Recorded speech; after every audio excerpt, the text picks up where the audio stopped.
Good morning dear friends, स्वागत है आपका आप सभी के चैनल स्मॉल लियर्सर में। मित्रों, जैसा आप सभी को पहले ही एक नोटिफिकेशन वीडियो के माध्यम से अवगत कराया जा चुका है कि आपका अपना चैनल स्मॉल लियर्सर एनसीईआरटी बुक्स का एक सीरीज उपलब्ध कराने जा रहा है। मित्रों, इस सीरीज के माध्यम से हम क्लास 6, 7th, 8th, 9th और 10th स्टैंडर्ड तक की बुक्स जो एनसीईआरटी हैं उनका एक्सप्लेन वे में एनालाइज करने का प्रयास करेंगे।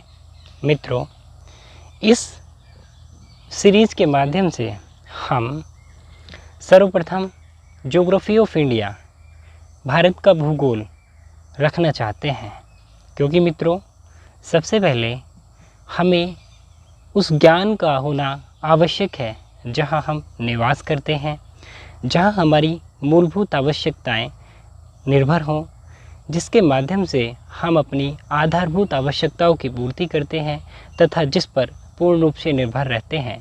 तो मित्रों, वह है देश भारत जिसमें हम निवास कर रहे हैं। तो मित्रों, क्लास 9th की यह एनसीईआरटी बुक का पहला चैप्टर है भारत, उसकी स्थिति और संरचना। मित्रों, इस सीरीज के माध्यम से सर्वप्रथम हम भारत को जानने का प्रयास करेंगे और इस सीरीज में सबसे पहले हमने भूगोल विषय को कंप्लीट एनालिसिस करेंगे। तो मित्रों, पार्ट 1 जैसा कि मैं आपको बता चुका हूँ, भारत, स्थिति और संरचना। तो मित्रों, सबसे पहले अगर हमें भारत की स्थिति को समझना है तो हमारे पास देखिए, अगर हम किसी चीज़ को समझने का प्रयास करते हैं तो उसका अगर हम एक रोड मैप ड्रॉ पहले से ही ऑलरेडी कर लें तो दैट्स फाइन कि वो हमारे समझने के लिए और सिंपल हो जाता है। तो मित्रों, हमें यदि एनसीईआरटी बुक्स को समझना है सिंपल वे में तो इसके लिए हम भी अपना एक रोड मैप तैयार करते हैं। तो मित्रों, सबसे पहले भारत की स्थिति को जानने के लिए सर्वप्रथम हमें आवश्यकता होती है एक ग्लोब की। फ्रेंड्स, जैसा कि आप सभी ऑलरेडी जानते ही हैं कि ग्लोब होता क्या है, तो मैं आपको बता दूं, पृथ्वी का अध्ययन करने के लिए जिस पृथ्वी के छोटे रूप का उपयोग किया जाता है वह ग्लोब कहलाता है। The little form of the earth is used to study of the earth, that's called globe. Friends, globe पृथ्वी का एक छोटा सा आकार, आप मान लीजिए जैसे हमारा पृथ्वी क्या है, लार्ज स्केल में है। अगर हम पृथ्वी को छोटा मान लीजिए इतना आकार में हमने कर दिया और उससे हम क्या कर रहे हैं, संपूर्ण पृथ्वी का अध्ययन कर रहे हैं।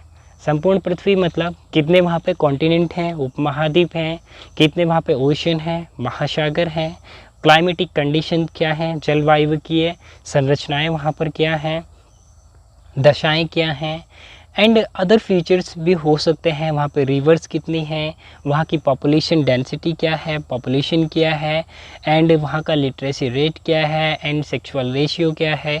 ये सभी जानने के लिए सबसे पहले हमको जाना पड़ेगा ग्लोब पर। ठीक है, ग्लोब के माध्यम से ही हम पता करेंगे कि जो इंडिया है वह कहाँ सिचुएटेड है, इंडिया कहाँ अवस्थित है, उसकी लोकेशन क्या है एंड उसकी दिशा क्या है।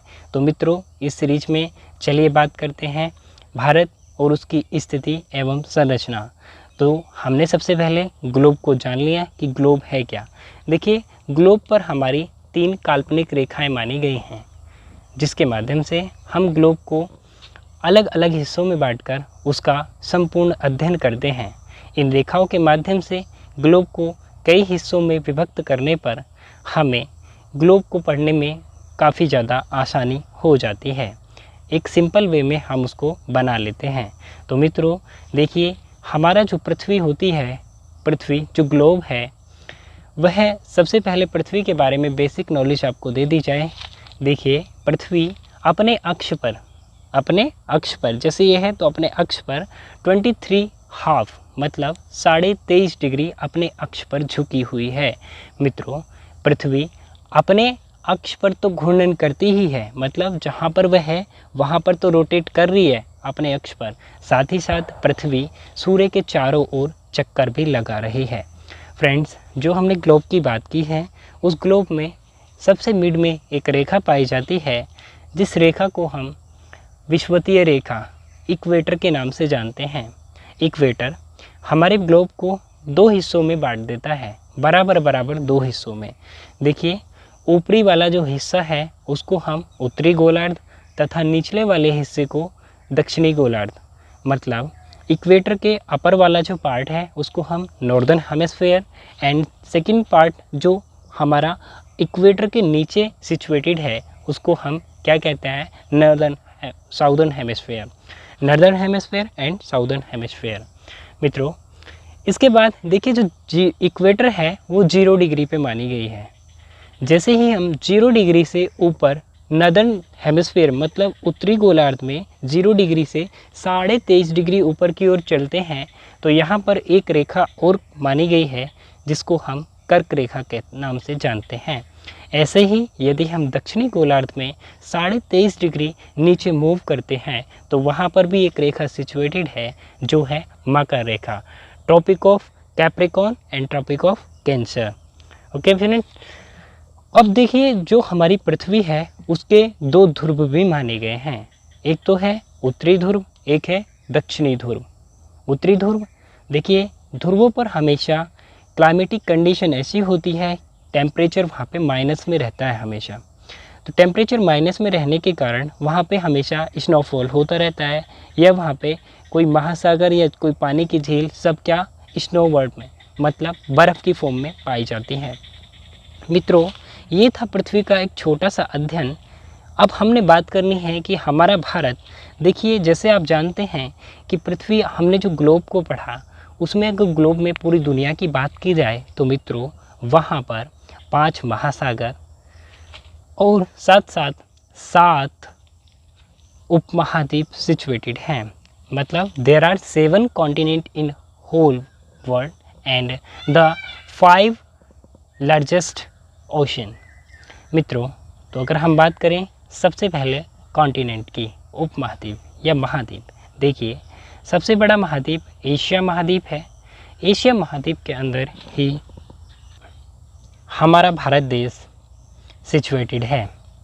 एशिया महाद्वीप के अंदर ही हमारा भारत देश आता है। मित्रों, सेकंड नंबर पर हमारा दूसरा बड़ा कॉन्टिनेंट या उपमहाद्वीप जो है वह है अफ्रीका। एशिया, उसके बाद अफ्रीका। तीसरा बड़ा कॉन्टिनेंट नॉर्दर्न अमेरिका मतलब उत्तर अमेरिका, एंड चौथा बड़ा कॉन्टिनेंट दक्षिणी अमेरिका। पांचवा बड़ा कॉन्टिनेंट अगर बात की जाए तो यूरोप। छठा बड़ा कॉन्टिनेंट ऑस्ट्रेलिया, एंड सातवां अंटार्कटिका। मित्रों, इसमें जो अंटार्कटिका है वह कॉन्टिनेंट की फॉर्म में भी आता है और साथ साथ वह ओशन की फॉर्म में भी कभी कभी गिना जाता है। फ्रेंड्स, क्योंकि क्लाइमेटिक कंडीशंस की वजह से यहाँ पर जब तापमान 0 डिग्री से माइनस में जाता है तो यह ओशन बर्फ़ के रूप में जम जाता है, इसलिए यह वाटर फॉर्म में ना होकर वहाँ पर बर्फ़ की फॉर्म में होने पर कॉन्टिनेंट में इंक्लूड किया जाता है। मित्रों, जब यह बर्फ़ की फॉर्म में होता है तो ये एक उपमहाद्वीप की तरह देखा जाता है, और साथ साथ जब यह एक वाटर की फॉर्म में होता है तो इसको महासागर के उसमें गिना जाता है, श्रेणी में। मित्रों, हमने बताया आपको सबसे बड़ा एशिया, अफ्रीका, उत्तर अमेरिका, दक्षिणी अमेरिका, यूरोप, ऑस्ट्रेलिया, अंटार्कटिका। मित्रों, मैंने आपको 7 कॉन्टिनेंट के बारे में बताया है। आशा है कि आपको ये वीडियो पसंद आई होगी। मित्रों, नेक्स्ट वीडियो में हम यहीं से स्टार्ट करेंगे और इस वीडियो में हम आगे का भाग जानने का प्रयास करेंगे, जिसमें हम ओशियंस से स्टार्ट करेंगे, मतलब महासागर। 5 बड़े महासागरों की बात करने के पश्चात हम भारत की अवस्थिति और उसकी सिचुएशन एंड उसकी स्ट्रक्चर पर बात करने का प्रयास करेंगे, और वहीं से एक्चुअल में हमारा पार्ट स्टार्ट हो जाएगा।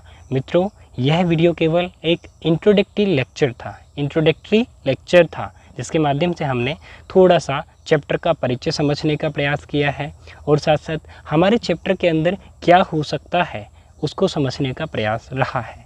लेकिन मित्रों, यदि आप हमारे चैनल पर इसी तरह क्रिएटिविटी के साथ रहते हैं तो हम निश्चित तौर पर ही हार्ड वर्क करने के तत्पश्चात आपको ऐसा कंटेंट अवेलेबल कराएंगे जैसा कि एनसीईआरटी बुक्स के माध्यम से हमने निकाला है। मित्रों, हम केवल एनसीईआरटी बुक्स को पढ़ाने का ही प्रयास नहीं करेंगे, अपितु उसको एक एक्सप्लेन्ड वे में एक्सप्लेन करने के तत्पश्चात हम आप सभी को उसको सामान्य भाषा में रखने का प्रयास करेंगे। मित्रों, आगे हमारी वीडियोस के नोट्स भी हम आपको अपने टेलीग्राम चैनल पर अवेलेबल कराएंगे। आशा है कि वीडियो पसंद आई होगी। ये वीडियो का फर्स्ट पार्ट था, सेकंड पार्ट जल्द ही अपलोड होगा। बने रहिए हमारे चैनल पर। हम दावा करते हैं कि हम आपको कंप्लीट एनसीईआरटी बुक्स का एनालाइज कराना सिखाएंगे। साथ साथ इसीलिए मित्रों, हमने पहले ही कहा है, यदि आपको पढ़नी है एनसीईआरटी बुक्स मतलब small tier sir. Thank you guys.